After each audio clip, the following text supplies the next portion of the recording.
visit with our Bears insider, Chicago Tribune Bears beat writer Dan Wiederer. We started our talk this week wondering how much stock to put in the Bears' 3 preseason wins. But look, certainly the way they finished the preseason with your first unit offense, having the success in the first half, having the 3 touchdown drives, getting that surge of momentum and that surge of confidence, that was the entire reason that they wanted that first unit to play in Cleveland to begin with, right? To build some of that momentum on the runway of week 1. The 3-0 record doesn't mean as much to me as the brand of football they played in doing it, right? And we saw a defense that is playing to Matt Eberflus's standard, playing to Matt Eberflus's style, which tells you that a foundation has been set here and that they are understanding kind of the demands of this coaching staff and where they want this whole thing to go. Now, obviously, the roster is going to be in flux. There's going to be a lot of different talent mixed into this equation as we go, but I think Matt Eberflus was intent on using the month of August to at least establish that floor of where the standard needs to be, of where the foundation is steady, and now they can build from there. We saw Justin Fields make some progress on the rest of the starting offense in that 3rd preseason game. He called it a turning point. Luke Getsy kind of pumped the brakes on that and said they're still growing into this offense.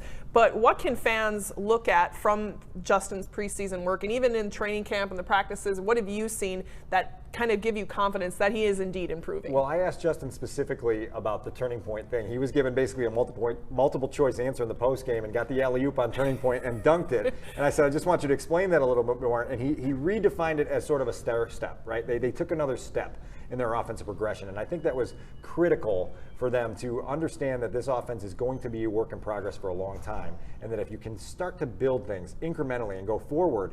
Look, Justin completed 14 passes to 10 different receivers, right? He had 3 touchdown passes in 1 half, which in Chicago is an anomaly, right? We don't see that very often. And so to have, again, that feel good going into the regular season, it may only last as long as the first quarter against the 49ers, but at least you go in with some belief and some momentum that's important. And I think this entire season is just about the growth that Justin can make, the strides he can show, and how he can bring guys around him up, right? That's going to be a big thing we judge him on is with the lack of help that he has in the offensive line, the lack of help he has in the receiving corps. Can he elevate the play of others around him? Can the offense elevate the play of these guys as a collective? We saw a little bit of that in Cleveland. Hopefully they can keep going in that direction. You've seen some of the culture change already with Matt Eberflus's coaches and staff and him himself, that how it's trickled down to the players. And now they get ready for this regular season. There's a culture change, but what are realistic expectations for this team? They have an easier schedule, but from fans watching, what are some realistic goals? I still see this as a 5 to 7 win team, right? That 3-game window that's there, depending on how things break for them. And so, look, set your expectations realistically, right? But hope that at the end of the year, you're watching a brand of football that you feel good about, right? That leads you into 2023 with a feeling like the right players are in the right system with the right standards and the right coaching being applied. And if they can do that, then 6-11 may not feel as depressing as it felt last season. And finally, to wrap things up, let's talk about Eberflus, because he's gone through now an off-season, training camp, 3 games of the preseason.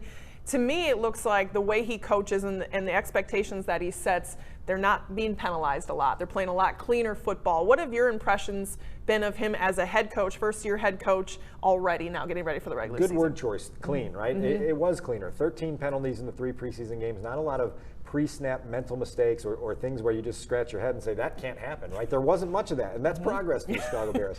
I've also been impressed with, one, the way that Matt has laid out what he wants from this team and the way they've bought in, and 2, his ability to see the big picture, right? To be involved with the offense, to be involved with the special teams, to understand that as the head coach, I'm in charge of all of this, and I'm responsible for all of it. And so his ability to give his coordinators ownership, but then sort of matriculate around and have his say and put his fingerprints on each of those 3 systems is notable, and we'll see what kind of results it produces in year 1. Awesome. Thank you for your time, Dan. Looking forward to talking to you all season. Should be fun all year. Yeah, I agree with Dan. It comes down to giving some ownership to those coaches on the coaching staff. It's going to be fun to be able to watch this season.